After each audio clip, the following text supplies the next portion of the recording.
আসসালামু আলাইকুম প্রিয় দর্শক, আশা করছি আপনারা সবাই খুব ভালো আছেন।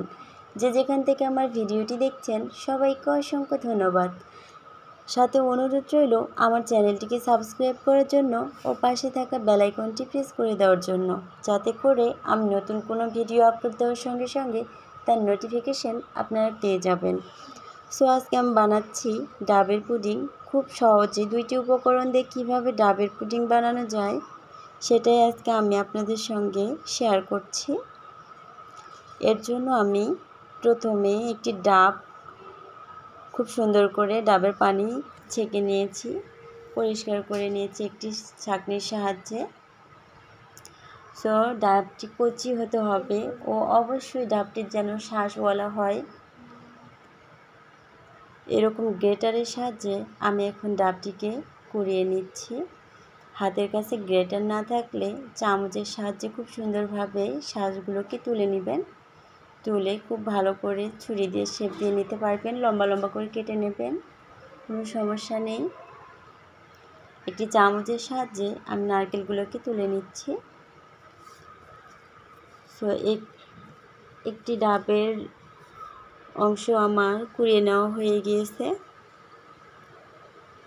অপরটিও আমি একইভাবে কুড়িয়ে নেব।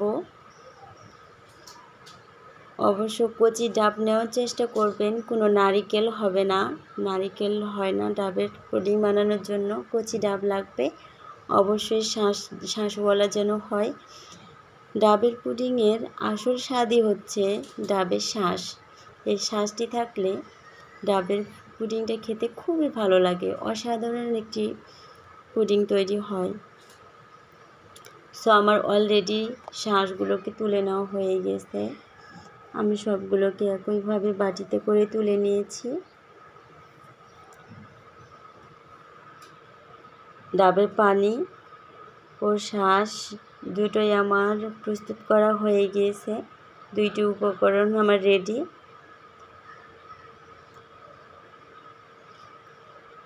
এবার আমার লাগছে আগার আগার পাউডার।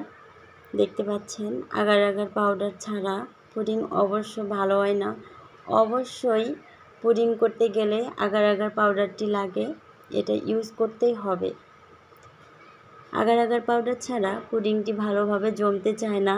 সো এরকম আগার আগার পাউডার আপনারা চেষ্টা করবেন ইউজ করার জন্য। এবার আমি কড়াইয়ের মধ্যে ডাবের পানি দিয়ে দিচ্ছি, সামান্য একটু রেখে দিচ্ছি। আগার আগার পাউডারটি মিশিয়ে নেব।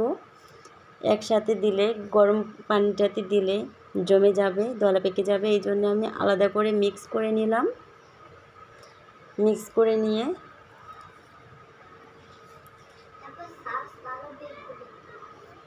কড়াইয়ের মধ্যে মিক্স করে নিচ্ছি অন্য পানিগুলোর সাথে। এইভাবে নাড়তে নাড়তে মিক্স করতে হবে, অনবরত নাড়তে হবে আর ঢালতে হবে, তাছাড়া দলা পেকে যাবে। ডাবের পুডিং বানানোর জন্য খুব একটা বেশি জাল করতে হয় না। এবার আমি চিনি দিয়ে দিচ্ছি, দিয়ে অনবরত নাড়তে থাকবো। খুব ভালোভাবে গরম করে নেব পানিটা। 2-3টা বলক আসলেই অলরেডি রেডি হয়ে যাবে, খুব একটা জাল করতে হবে না। অলরেডি আমার পানিটি বলক চলে এসছে, 2-3টা বলক দিয়ে নামিয়ে নিচ্ছি। এবার যেটাতে আমি সেট করব ডাবের পুডিংটি, আমি বোলটাতে নিয়ে নিলাম, ঢেলে নিলাম। এবার আমি যে শাঁসগুলো কুড়িয়ে রেখেছিলাম এগুলো একটু একটু করে দিয়ে দিব খুব সুন্দর করে। শাঁসগুলোর জন্য ডাবের পুডিংটি খুব সুন্দর লাগে দেখতে, খেতেও অনেক ভালো লাগে ডাবের পুডিংটি।